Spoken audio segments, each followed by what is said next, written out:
Man, let me tell you about this freaky encounter my wife and I had on Facebook Marketplace. You see, she's always browsing through listings, and this time, it was for a truck. Seemed like a decent deal, so she passed it on to me to check out.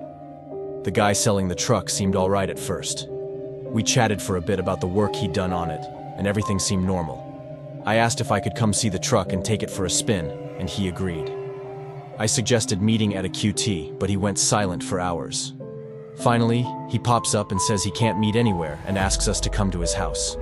Red flag, right? The address he gives us doesn't even show up on Google Maps properly. It's in the middle of nowhere, just an empty field near some houses. I call him out on it, but he insists it's the address to his shop. I ask if we can meet at around 6 p.m. at his shop. He reads the message but doesn't respond. Getting closer to 6, I send another message asking if we're still on. This time, he says he's at work and can't meet until after 9 p.m. Talk about frustrating. By now, I'm getting annoyed. I tell him that's too late and we'll have to reschedule. Suddenly, he changes his tune and says 6 p.m. works. So, we head over to this sketchy, empty field. When we get there, I let him know we've arrived, and he sends us this list of instructions to reach his shop. But when we check Google Maps, it's like he's leading us into the wilderness. No way am I going down some creepy back roads. I text him back saying, I'm not comfortable going there and to just bring the truck to the original spot we agreed on. No response. We wait for a bit, then decide to bail. As we're leaving, he starts spamming us, begging us to come back. Creepy as hell. He keeps pestering us for days, refusing to meet at a QT and insisting we come to his so-called shop. Nope, not falling for that trap. We dodged a bullet there, for sure.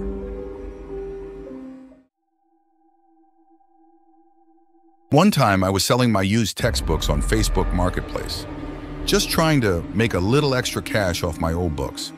Anyway, I post 5 textbooks, all different prices. They're just first-year books, nothing fancy. Some are even from those random elective courses I took way back when. Then out of the blue, I get a message from this girl. She's like, "Hey, are these still available?"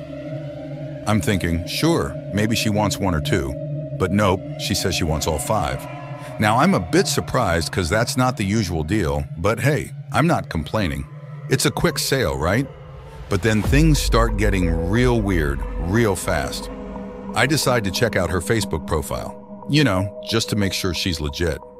And man, let me tell you, it's sketchy. Her location says she's in California, and I'm selling these books in Ottawa.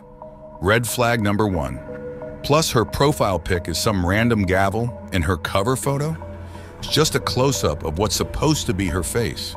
Weird, right? But it gets even weirder. Her high school is supposedly called Texas High School.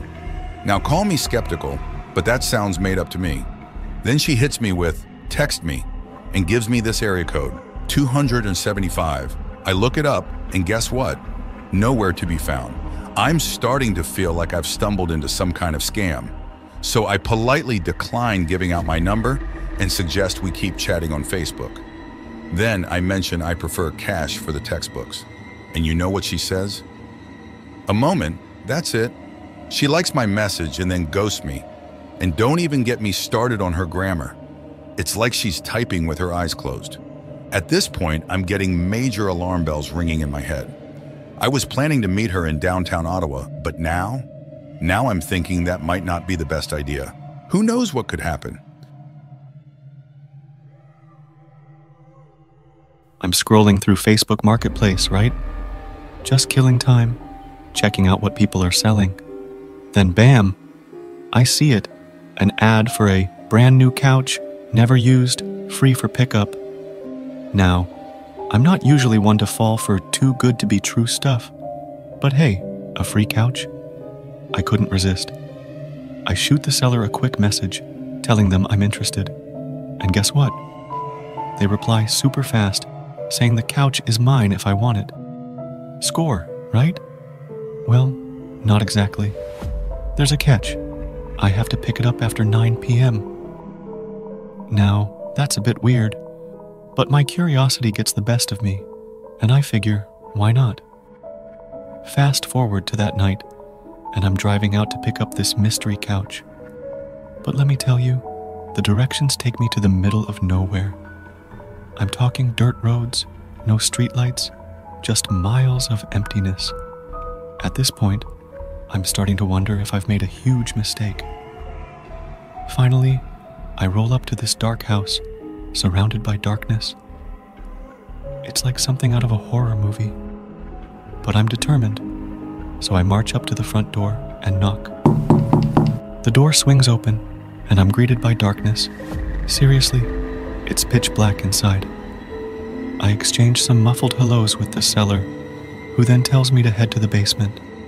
Now, alarm bells are ringing in my head, but I figure I've come this far, might as well see it through. So, against my better judgment, I follow the seller's instructions and head downstairs. Let me tell you, as soon as I step into that basement, I know something's off. It's like my gut is screaming at me to get out of there.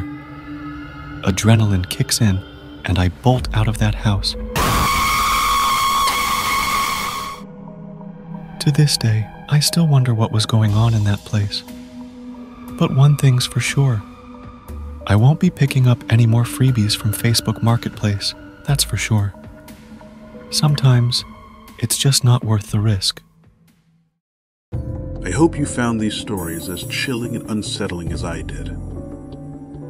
It's a stark reminder that sometimes reality can be stranger and more frightening than fiction.